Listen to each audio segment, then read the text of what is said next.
back. I'm a little rusty. Yeah, understandably so. So how'd the World Series go? We lost to Hawaii in the championship game, 4-2. The Ghost Runner. We got beat by the Ghost Runner. Wow, Hawaii. Yeah, that's a good run. Very disciplined. Very disciplined team. The Ghost Runner was to their advantage because they're very bunty and moving guys around. Oh, I love them already. If they're advancing runners, I love them already. I love that Hawaii club. I'm a fan. Nobody does that. Does Mike Gill do that? Very disciplined. Very disciplined. Yeah. No, my team not very apt at bunting. I hate the Ghost Runner, by the way. I hate it in one of the worst. I don't like it, and now I hate it even more. Yeah. Well, rightfully I did see Nick Sirianni's brother and father one day up there. Oh yeah, well, that's pretty close, isn't it? They live in Jamestown. Yeah. Yeah, they live in Jamestown. Yeah, that's pretty close. Yeah, it's pretty close. That's where Nick is from. And the place that we had lunch a lot is a Philadelphia Eagles bar. There's a guy who used to play for the Eagles who owned the bar, and now it's like an Eagles bar. They've got Eagles stuff all over the place. Well, you can't go anywhere in this country and not find an Eagles fan. Throw a stone, you're going to hit an Eagles fan. Pete Davidson, we're just talking about Eagles fan. Next week, I won't be around. I'll be in Charleston, South Carolina. So if anybody has some recommendations. Every time I do this show and I say I'm going someplace, people usually that's by the way, that's every other show. You're going someplace. It's summertime, man. Summertime, I got to get out of here. You got to get it in. The last place I want to be in the summer is the Jersey Shore. Let me tell you. I agree with you. How anybody spends their money at the Jersey Shore, God bless you. This is the last place on earth I would want to be in the summertime. The minute Labor Day comes is when you'll see me down there, Mike. I am not going before. When people leave, I go. Great spot. Spend your money in September, October. You will thank me and like it. September and October are glorious down there. They are unbelievable. Yeah. It is unbelievable. And of course, that's when I have to work a lot. So doesn't work. We don't get much of it during that time. But anyway, all right. What are you doing in Charleston? I got to get that. Golfing? What are we doing? It is my girlfriend's birthday, so we're just getting away for a couple days. All right. Before the start of football season. You guys, once football season starts, I don't get any time off. So, well, yeah, you only got a couple days. You can't go to Prague, so you got to go to Charleston. Yeah, right. Makes sense. All right, Mike. What do you make of camp so far from what you've seen? I'm not sure how much you've been able to see, but we're 16 practices in. There's been a lot of different storylines that have come out of it. I don't want to muddy the question. What have you seen so far? What stuck out to you from training camp to this point? Well, I mean, the practice last night, it's funny because you got 45,000 people watching a practice, and maybe that practice gave you more than almost anything else that the offense is still going to be an issue. It doesn't look like this thing is going to click right off the bat here, and you're going to be ready for the start of the season. That's the early impressions. The one thing, though, that I think we can possibly be intrigued by is that the second and third offensive line looks like they are capable. Like you've got more talent here, and that should be a good message that the first offensive line could be better than it was a year ago. Now, I know a lot of people would say it wasn't awful last year, but it certainly wasn't where it has been. And then you get a new offensive line coach and a new system, and you're wondering, but it seems that the second and third group is better than what you had last year. So that's a good start there. The Lemon stuff really bothers me. I was a big fan of that pick, but man, the fact that he can't get out there consistently with this hamstring bothers me. I know we talk about, he doesn't have to be ready for week one, but you're a wide receiver. It's a timing thing. And this really does concern me that he's not seemingly ready to go with where we hoped that he would be. The other thing is on the offensive side of the ball, I really think that, and we haven't seen a lot. I know they used Goddard like as an H-back the other night, but I was looking at Kraft's numbers over the last couple of seasons in Green Bay. I don't know. I think we're sleeping a little bit on Goddard's role in this offense and what he might be able to be. And early going to try to get them going in this offense, he might be the guy that gets out to the early start. Tucker Kraft, before he got hurt last year, he was averaging 15. He was averaging 15 yards a catch. He was on pace for like 90 catches and like 1,000 yards and 12 touchdowns. So yeah, he scored a bunch of touchdowns. He was a monster early last season. He really was. Yeah. So keep an eye. I'm intrigued by Goddard and what he could bring to the offense. The rest of the stuff, the offensive line, could they help Barkley kind of have a bounce back year? I know Steele had like 6 catches the other night in the game. I just don't see a situation where the running back catches 6 balls in a game at any point this season, but maybe we're wrong about that. But I definitely think the early impressions are that this offense still is a work in major progress. A major work in progress is what I should say. Yeah, I mean, I think we all should have expected this. When did I think Sean Mannion has had a decent summer. Obviously, he's put in a difficult situation as a first-time coordinator, first-time play caller, 3 years off his playing career. When did he become Kyle Shanahan? It's like what the assumption is if you do it right, you're Kyle Shanahan. There's like 15 teams that run this offense. The vast majority of it, Mike, run it pretty poorly. Yeah, I mean, and a lot of it is teams and guys who have been a fixture in that style of offense. You've got a lot of players on this team that are coming. The entire offensive line, by the way, they all have been in a completely different system. Now they're learning something new.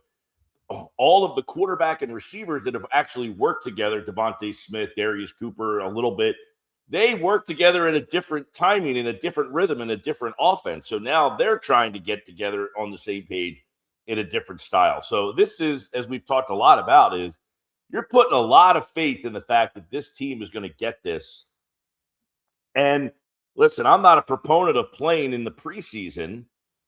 So it's not like you could say, well, they didn't play at all in the preseason. I don't know what playing, like let's say Friday night, they played a half, the starters. They wouldn't play again for 2 weeks. So are you really gaining enough timing in a half of football to get ready for the regular season? The juice just isn't worth the squeeze there. Now, could you make the argument that if they played all 3 preseason games, at least a 2 series or some, that would have helped them? I don't know about that. Again, the gap between the last preseason game and the first regular season game is about 15 days. Yeah. So any continuity you would have gotten probably dissipates during that time. Yeah, I'm with you. I've changed over the years with that because I'm old. So, I talked to a bunch of old school coaches back in the day, and they were all, group think. You gotta get a series or 2 in the preseason. And then the new guys came in and said, it was really Chip Kelly. The best advice I ever heard from Chip Kelly is, and Nick said it again yesterday. Don't tell, when you're doing something, why, the answer is, why are you doing this? Because we always have done it that way. That's a bad answer. That's not a growth mindset, Nick said yesterday. Mm-hmm. And I agree with that. And Chip said, don't tell me, because we've done it. We've always done it that way. I agree with that sentiment. So when these new age coaches came in, and I said, what's the point of what's the difference between one series? What is one series doing for you? 2 series. I agree with that wholeheartedly. That doesn't bother me. It's not only the what's the one series, it's also the top. Like if you told me they're playing Friday night and then their first game is on Sunday, the following Sunday, not this Sunday, but okay, now you're within like a regular season time frame.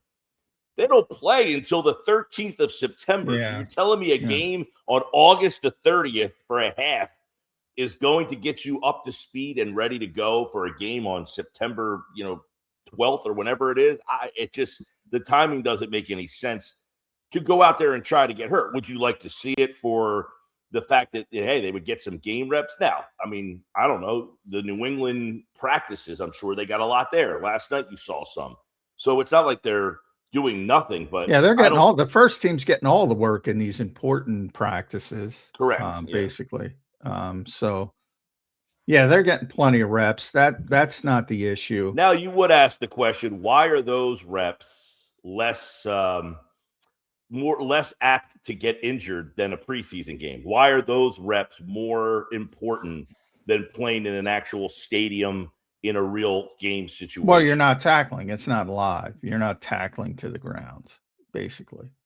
So, and you can get hurt. There's non-contact injuries all the time in the NFL. You get hurt all the time. Lane tweaked something. Hopefully he's all right last night. You can get hurt getting in your car. You can get hurt walking across the street. I mean, obviously the more I woke up this morning and my shoulder hurt. I don't know what I did, but it hurt. Yeah, right. But you're playing the odds right here. Any WebMDs on there? Right here. Is that a rotator cuff, Mike? I tweaked mine in college. It's been bothering me my whole life, man. Looks like a torn labrum. You might have to go under the knife. My early Dr. Chow looking at the video.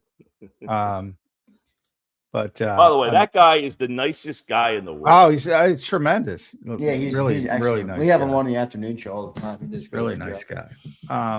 Yeah, I've seen him at Radio Row a bunch. You go up to him, he comes right over and he'll talk to you for as long. I mean, just so super nice. Yeah, super nice. And he does a great job. He does a great job by video. He's to be able to tell injuries by video as close to it as he does is impressive. Yeah, Mike, what do you make of Jalen's camp? He's had, I don't know exactly what the numbers are. I saw somewhere 100.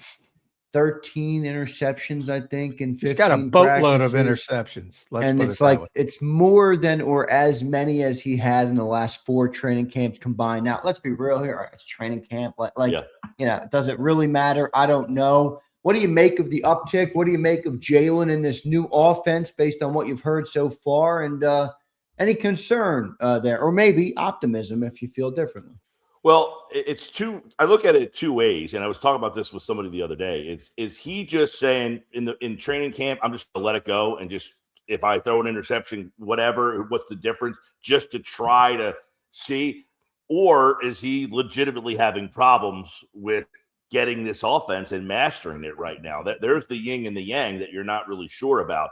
Now you saw, the throw that he made to who was it last night? Was it Saquon? Saquon. That was you saw a little of vintage, right? Yeah. You saw a little bit of vintage Hurts there, where he throws that high ball into the end zone and gets it behind. I like the little play they ran to Lemon. That's probably the only play that Lemon was visible last night. But that little sneak out of the backfield is that a play that you're going to see them run a lot? But the pick 6 to Woolen, are those plays that you're going to see frequently, or is he just taking his shots now? It's hard to tell because we have no idea.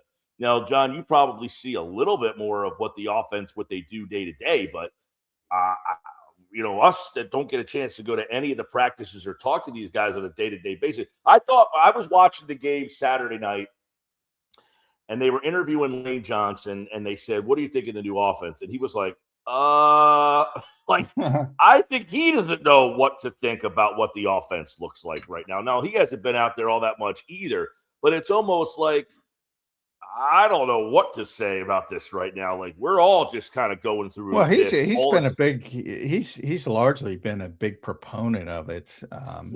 Seems like his and what he was saying is there's a lot of this, there's a lot of that, there's a lot more going on. But it was almost like he's unsure if it's actually going to work or not. I like what the concepts are, but we'll see. Yeah, well, I think that's where we all are with this offense. To answer your question, Zan, I don't know what to make of Jalen Hurts here because he gives you so little. You never know whether he's like, man, I really like what we're doing. This is great. This is going to be a fun year, or you just get nothing from him. But the interceptions at this stage, is he just taking chances and doesn't care? Or is this legitimately giving him problems? Yeah, well, I mean, these became a thing because of Elliott, and he deserves credit for it. So now everybody around the country has somebody who charts training camp snaps, stats. I've never put much stock into them, but when you start to think, this is a guy who once went through an entire training camp, so it's usually 17. Today's the day 17. It'll be the last one. It's usually 17, 18, somewhere in that range in the modern era. He once went through an entire training camp without throwing an interception. Now he's in double digits. That kind of scares me. Like if it's 5, who cares? 6, who cares? Right. There's been a lot of interceptions. Right, but like in other words, did Mannion just say, throw it? Don't worry about the result. Just throw the ball to where we're telling you to. And if that's the case, that's a problem if he keeps throwing interceptions then. Yeah.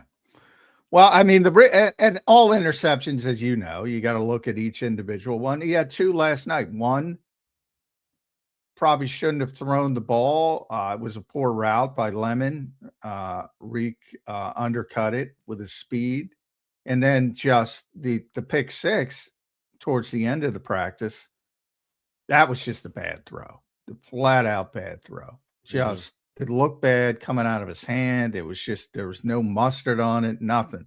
And that was easy pickings for Reek Woolen. So, no, that's one of those situations in when it happens, Woolen is getting more of the attention because people are excited about him being the new guy getting the pick 6, and they're concerned about Hurts being the guy who threw the ball.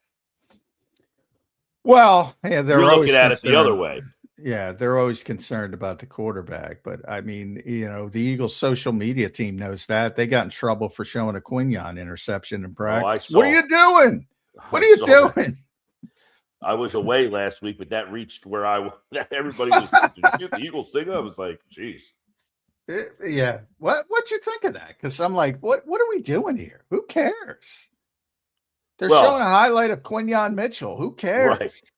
Right. I guess well, as you said, like if he's throwing double-digit picks and that becomes the story that he keeps throwing the picks.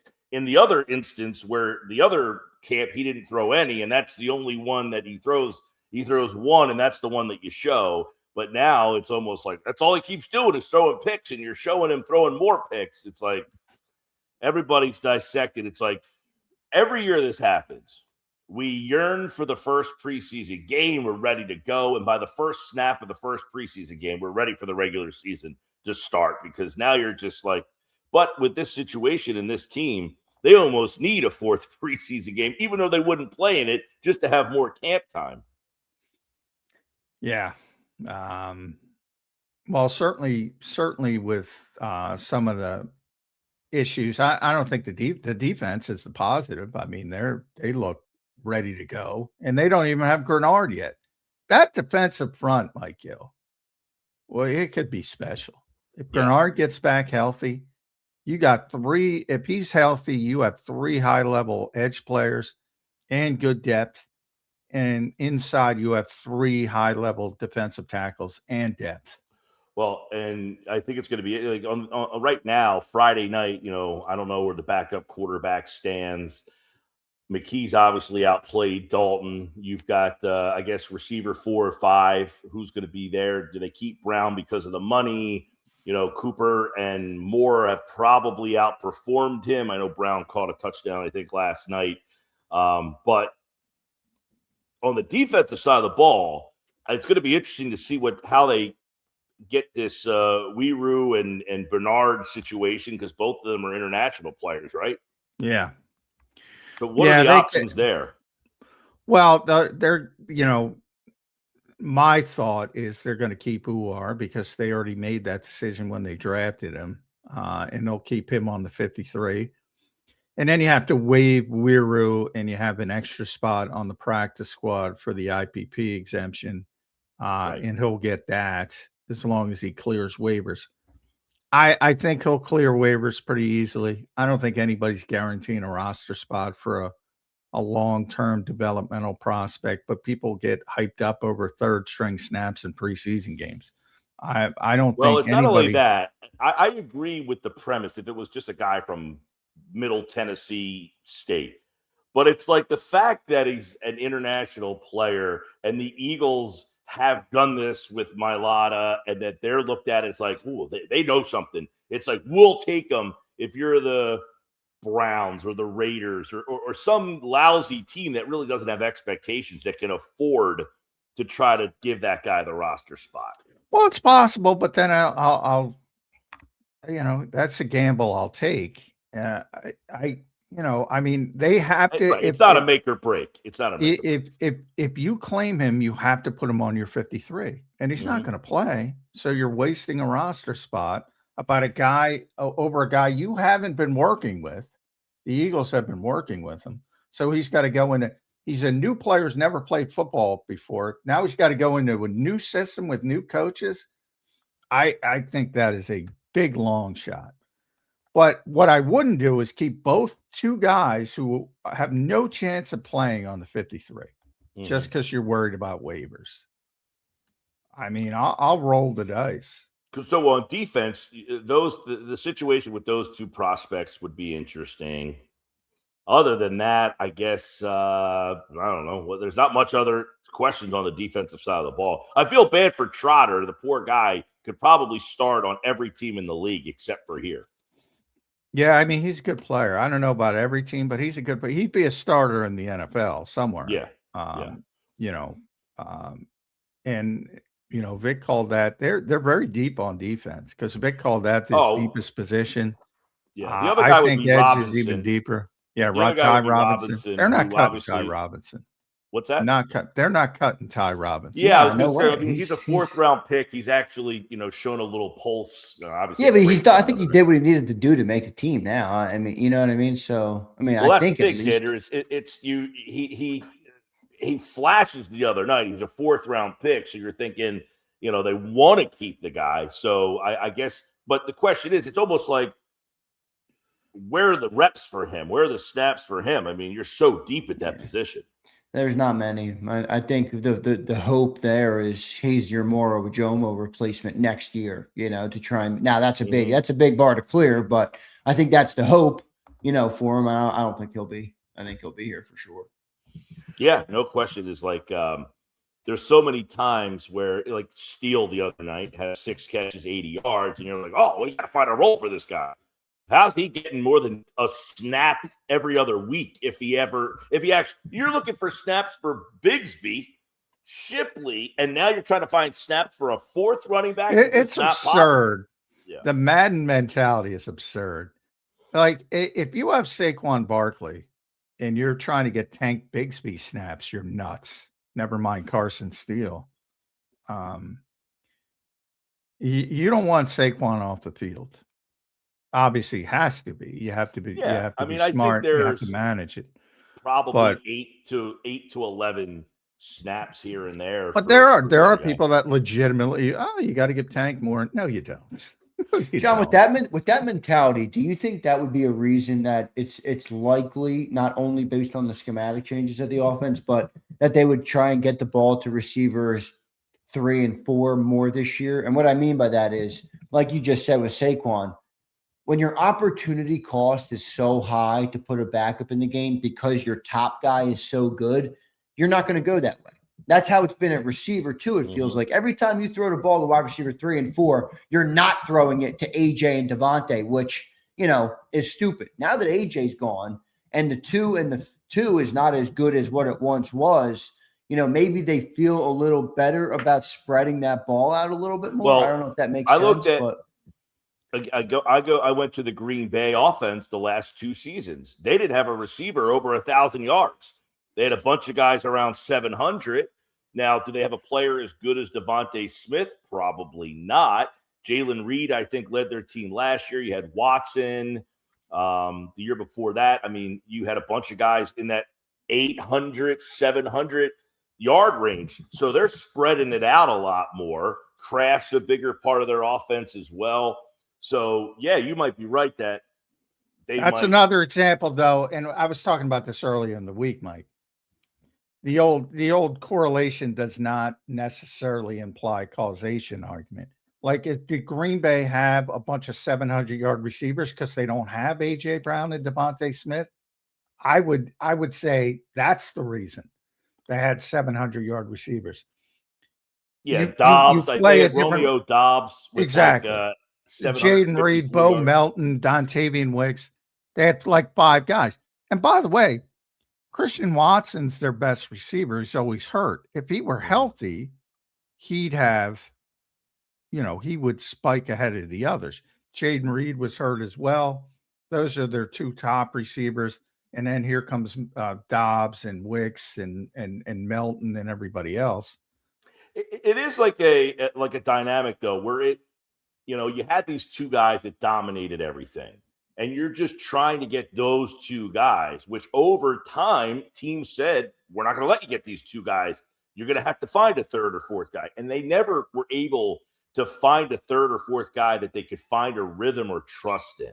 It was always the 2 guys. And over 4 years, teams were saying, you're not beating us with these 2 guys. And they could never pivot off of those 2 and go to Dotson and have him be a bigger part of the offense. So now you're wondering, can they create a scenario where, hey, this game Smith is getting 7 and the next game Lemon's getting 7 and then Wicks is getting, where they can kind of keep the defense off balance because you have multiple. It's almost like having a staff of number 2 and 3 starters instead of having that top of the line ace.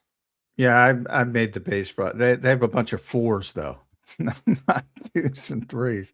They got a bunch of 4s with Smith, you would say, is probably Smith is a 1 or a that's or a the interesting part is Smith is better than everybody for the most part that Green Bay has had. So do you look at it like what Seattle had last year with Smith and Jigba, where he had like 1,500 yards and then nobody else was close to him? That to me is yes, the better. I try to feed the ball to Devontae Smith as much as I can.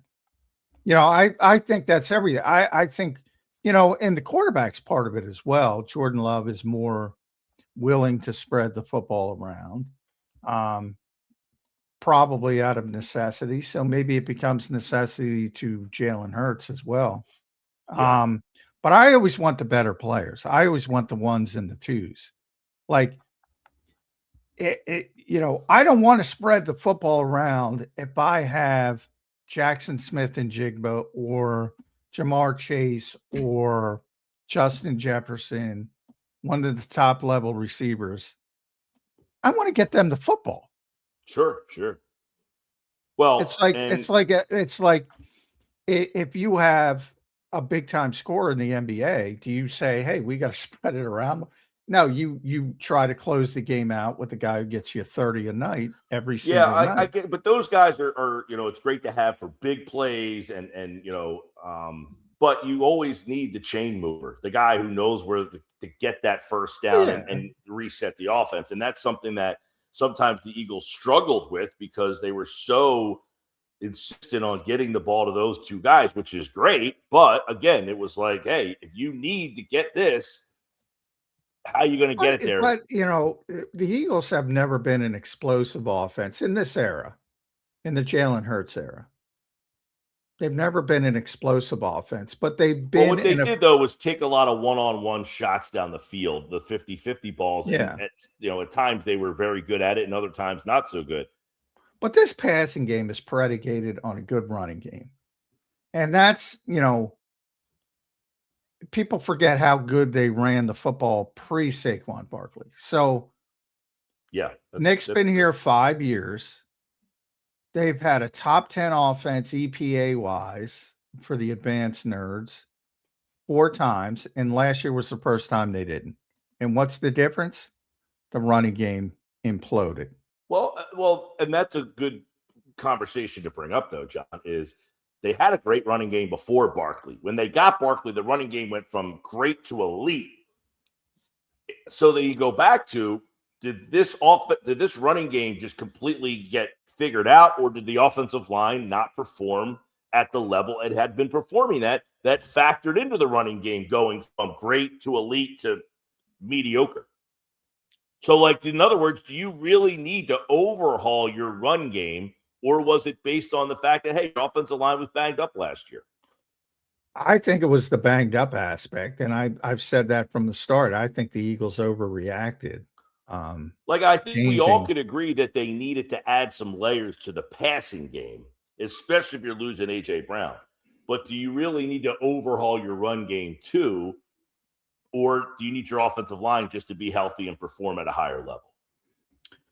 Well, I think they hired a scheme, and the scheme demands that you change your running philosophy, because the goal of the Shanahan scheme is to marry the run game with the pass game, so everything looks the same. Right. Basically, the inverse Vic Fangio philosophy on defense, make everything look the same. So you have to change. And I always go back to the old cliche in the NFL, which is, if you're hiring a scheme, you're doing it wrong. You're not hiring Kyle Shanahan. You're going to the Xerox copy, Mike. You're making copies, and what happens when you make copies? You know, the 10th one is not as sharp as the first one, and as you go down the list, Sean Desai ran Vic Fangio's scheme. Did it look like Vic Fangio's scheme? He ran it. Yeah, not very much. I'll tell you, the run game is certainly going to look a lot different here. You would think have you noticed a lot of shotgun RPO stuff? Is that still in the mix? Oh, it's still in the mix, yeah. Especially in the red zone. Okay. A lot of pistol in the red zone. And I went back and looked at some Green Bay stuff. They use it a lot too. So you can see they're basically running the Green Bay version of and it makes sense, obviously, where he just came from, but they're basically running the Green Bay offense. So you're going to see shotgun, you're going to see pistol. It's not going to be 100% under center for people who think that. Which you shouldn't think that was going to be 100%, right? Yeah. And you're going to see plenty of it. And it's picked up later in camp too. There's been more of it as we've gotten later into camp.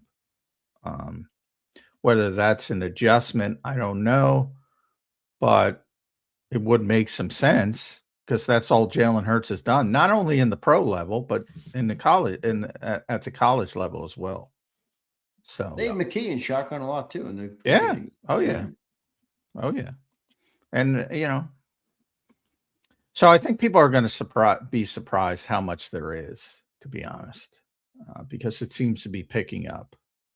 It's still going to go under center way more than they typically did in years past, but it's going to be a blending, which is what Sean said the first time we talked about it. I mean, he's not lying. It's going to be a little bit of a blend, and we're going to see what it looks like in the finished product.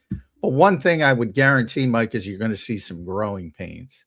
And there's some growing pains here at Mike Gill Show. I kept you too late. Make sure we're all getting back. We're all getting used to having you back, buddy. And now you're not going to be back next week. At Mike Gill Show, make sure you follow him on the X platform. At Mike Gill Show on YouTube as well. Watch the Sports Bash 2 to 6 every day. 97.3, and he's going to Charleston. Good for you. Good for you. Yeah, next week I'll be in Charleston. John, I was just thinking of you the other day. Now, for those of you Apologies out there who aren't aware, John and I have worked together for years and years and years. We did a segment called Football at 4 that we created, and we started doing shows at the Golden Nugget in Atlantic City. Yes. They're bringing me back, John. They're bringing me back. Nice. Yes. For the fall, I'll be back at Golden Nugget every Thursday for the football season. I'm looking forward to that. Today, I'm at Ventnor Social for a Phillies watch party. Nice. I just need a break. You're man. a busy man, Mike. Yeah. I need a vacation, man. People, I like the Golden Nugget. I like that marina. Nice view. We're going to be at the sports book at the Nugget for Thursday night football. I remember when you and I did the show there, you would come up the escalator, and Yeah. right at the top would be me and John battling it out on the Sixers. All right, Mike, I got one question before you go. I'm going to put you on the spot. Season ends this year. Will they or will they not be extending Jalen Hurts if you had to pick today? Whoa. Man, that's a fiery question. I would probably say yes. I'd probably say yes. Because I would imagine that the offense gets better as the season goes on. They'll likely be a playoff team. So I on August, whatever day it is, 26th, I'll say yes. We'll see what happens. Mike, great stuff, man. We appreciate you. Great to have you back. Enjoy South Carolina next week, and we'll catch up with you closer to the season. Thank you, brother. See you, everyone.